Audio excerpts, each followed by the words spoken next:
We appreciate this exclusive interview for Metal Hub with Schatz, guitarist and mastermind of black metal project Serpent of Old from USA.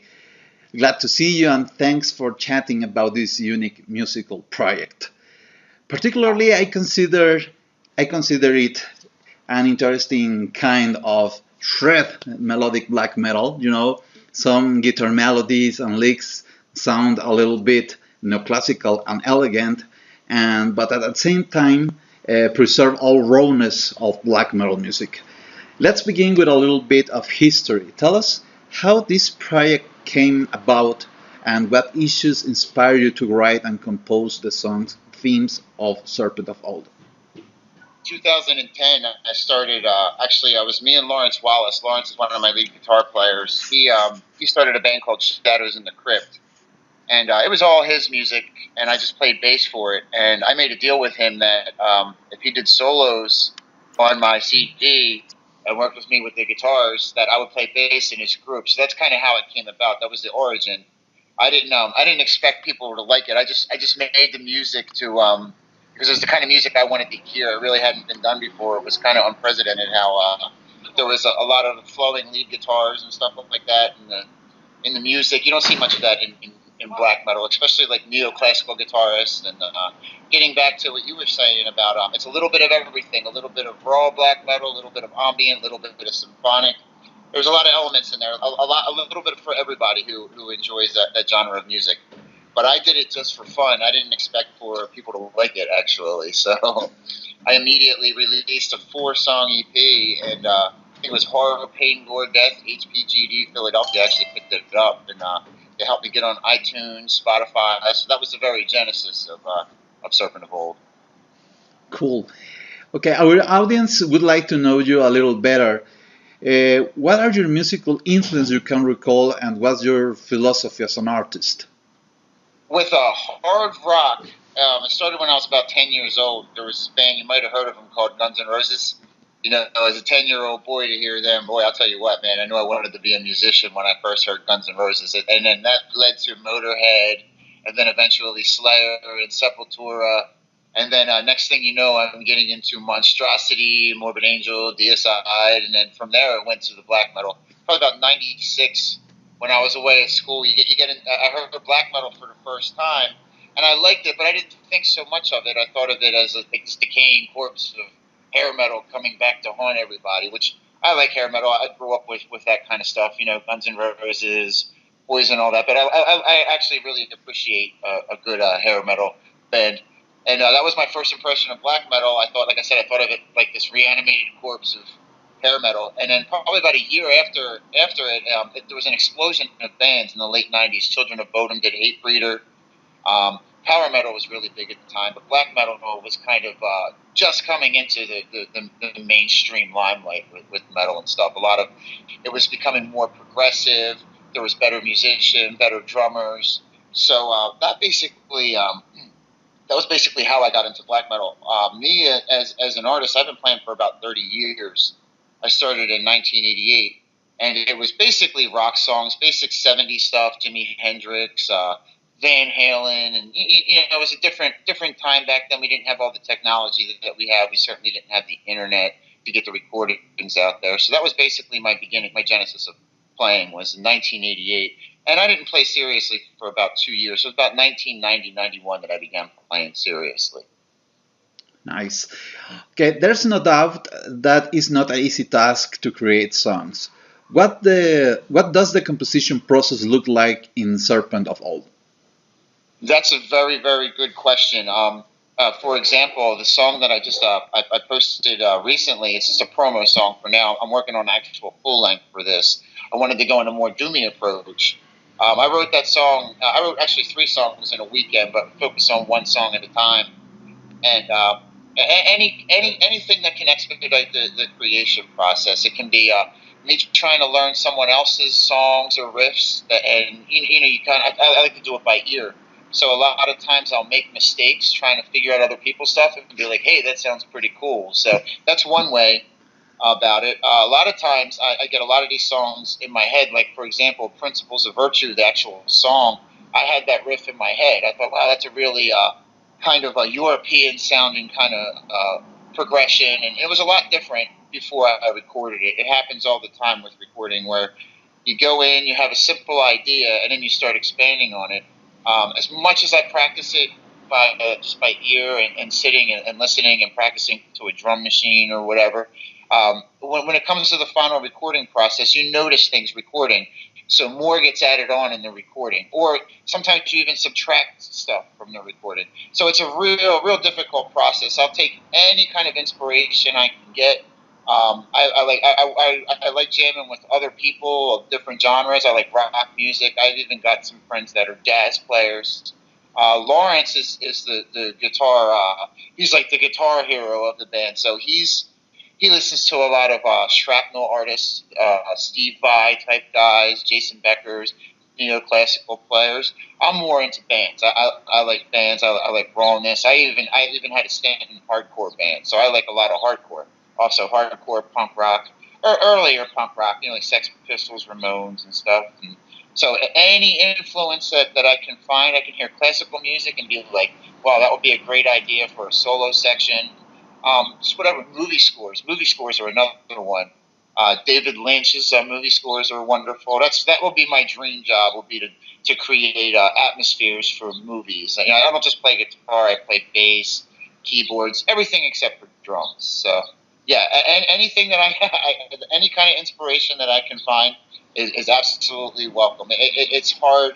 It's very hard to be creative, and it's extremely hard not to repeat yourself. That's the one thing that I try to focus on, is not repeating, falling into the same cliches or repeating myself. So that's usually how the writing process goes. Long and arduous task.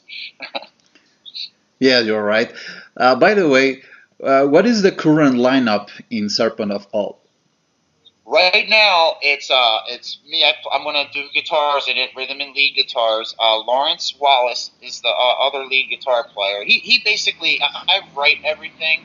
I play bass, synthesizers, drums. We actually have a guy. I think it's Arno Krakosha. I think he's a guy from Poland who does the drums, and it's all done by sound files. We have a metronome, sequence everything out, hand it to him, and the guy, he absolutely loves the music, and he's more of a power metal guy, but he loves to play the black metal aggressive endurance beats.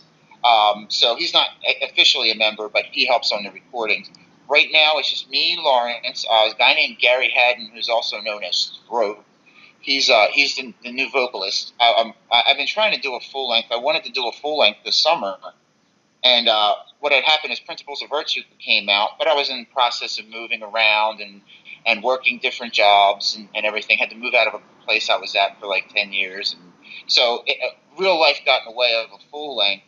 Sour Times came about, and I realized I could have actually eked out a full length between Sour Times and Principles of Virtue and the stuff I have now. But it is what it is. The EPs came out. I really want to focus on a full length. I want to get a lot of doom metal influences, slow it down a bit, speed. I have a newest song I'm working on. It's actually a blaster. It's going to be in the same vein as like This Insidious Gospel from Withering Hope. So my next song is a blaster. So a lot of people heard the Seducer's Parturition and were like, "Man, you're really slowing down, aren't you? Going in the rock direction."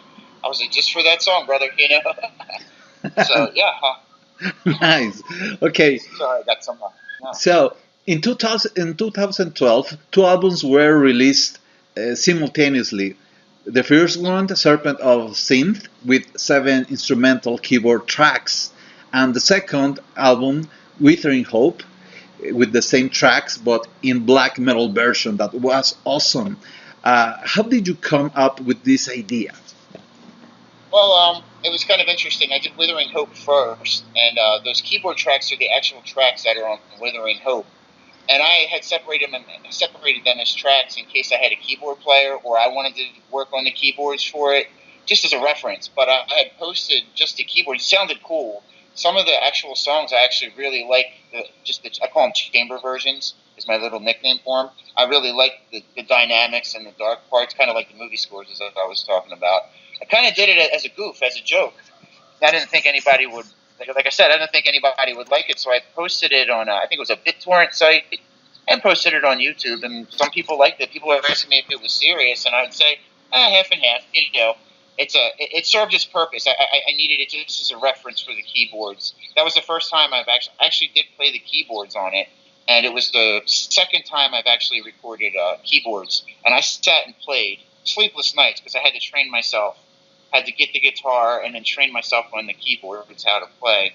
So that kind of came as half of a joke and half serious. It was a joke that turned serious. But I really do like the way. I really like the dynamics and the synthesizers. I'm kind of a synthesizer junkie. Atmospheric black metal is definitely my favorite.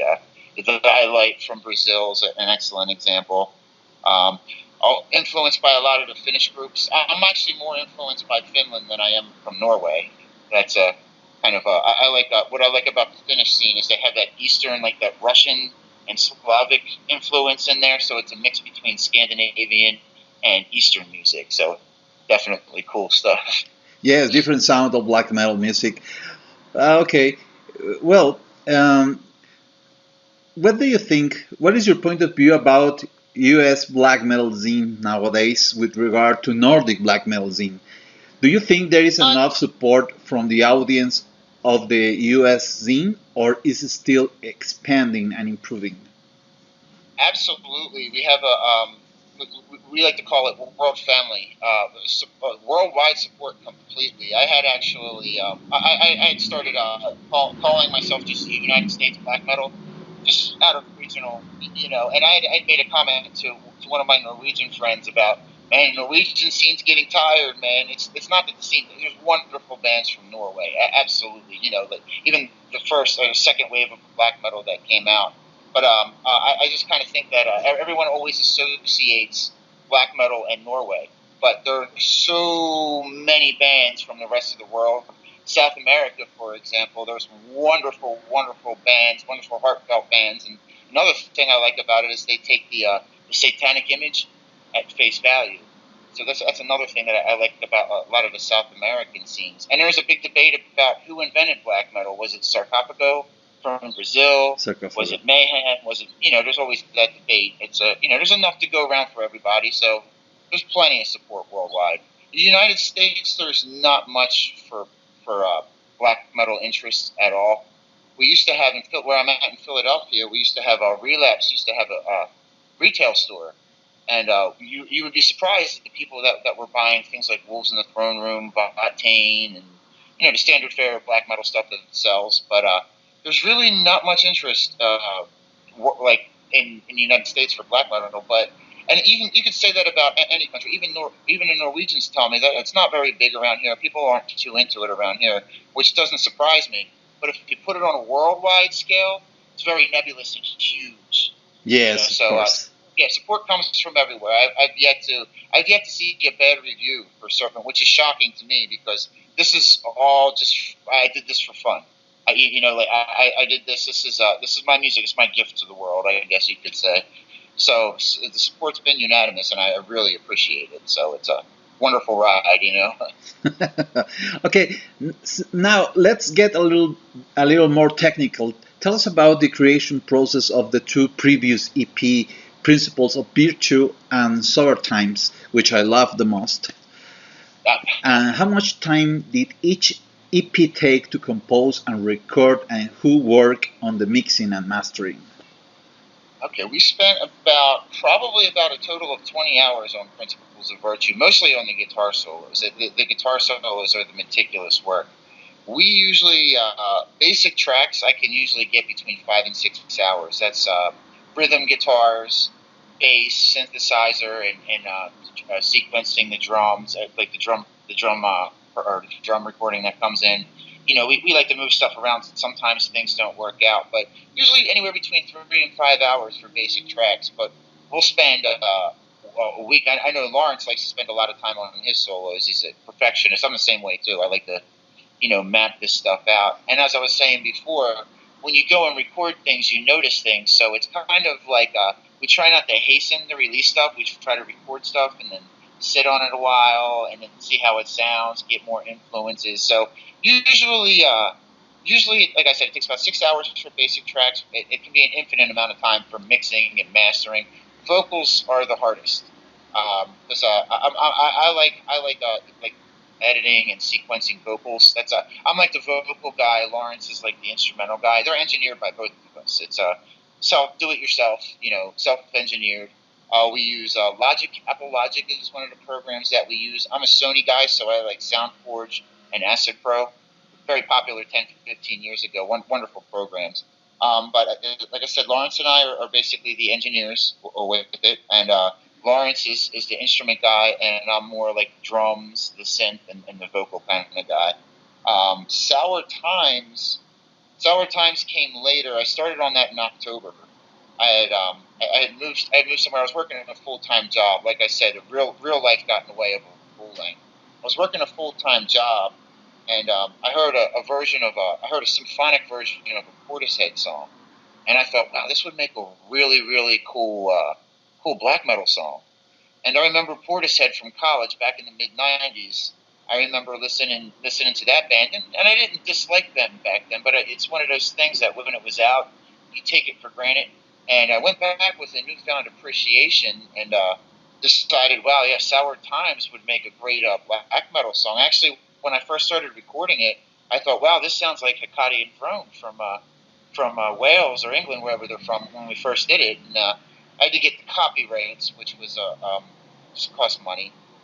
We originally had a singer from Germany. We had a female singer who was interested in doing the vocals, but real life got in the way. She was in Austria. She couldn't make it to Germany. Then I found someone else, but it just didn't pan out. So I just had George, who worked on Principles. He wanted to sing it, and I said, "Nah, man, scream it. It's going to be such a novelty."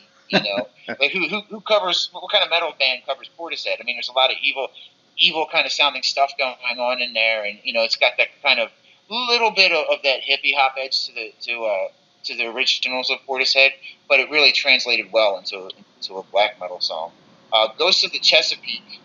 That was I put almost zero effort into that song. Lawrence did wonderful solos on that. I was really impressed because he called me and he said, your stuff is mostly minor keys. That evil sounding gives you the chills. He's like, this song's like kind of happy and uppity and it's happy sounding. I said, well, that's cool. And he did wonderful solos for it, like mid-bass. Didn't do too much, just kept everything nice. And that song turned out wonderful. That was like a pleasant surprise. And like I said, there was no reason why I couldn't have just waited for Principles and I Will No More. There's 4 songs right there. That's half of a full length. Besides the 4 that I have sitting around for a new full length, there's 8 right there. So it's just, like I said, real life got in the way. I would have loved to have that. They're basically the same type of recordings. I think we use an ambient microphone for Sour Times, which was a real pain to master because the ambient picks up everything. Noise from a fan, noise from the computer. So that was very difficult to get a good balanced recording. But we had a lot of fun with that. I had Lawrence did his best Dimebag Darrell impersonation. I'm a huge fan of Pantera and Dimebag, so he did his best for Sour Times. It's like Lawrence at his very best. Principles, he was fantastic also, but Principles of Virtue we almost did by accident. We just kind of just plugged in and played, and it came out so well, and we all looked at each other. We were like, "Wow, how the hell did that happen?"